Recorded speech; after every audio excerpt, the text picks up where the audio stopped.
عورت کا مجبوری میں چہرہ ڈھانک کر نماز پڑھنا۔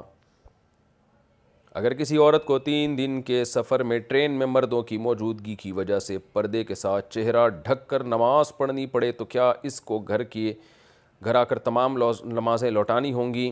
معز الدین انڈیا سے۔ نہیں جی، اگر ٹرین میں خاتون سفر کر رہی ہیں اور مرد بھی ہیں تو پھر تو لازم ہے عورت چہرہ چھپا کے ہی نماز پڑھے، کیونکہ نماز بھی فرض ہے اور پردہ بھی فرض ہے۔ تو یہی طریقہ ہے، جب مردوں کے بیچ میں نماز پڑھنے کا موقع ملا تو چہرہ چھپا کے نماز پڑھیں، بلا کراہت نماز ہو جائے گی، نہ اس کو لوٹانے کی ضرورت ہے، نہ کوئی ثواب میں کمی ہوگی۔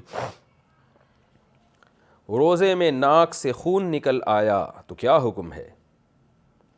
رمضان میں روزے کی حالت میں اگر ناک سے خون نکل آئے تو کیا روزہ مکروہ ہو جائے گا یا ٹوٹ جائے گا؟ اگر ٹوٹ جائے گا تو اس کا کیا کفارہ ہے، اور اگر مکروہ ہوگا تو کیا کرنا چاہیے؟ بشارت صاحب کلکتہ سے۔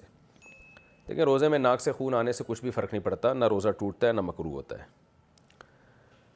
مقروض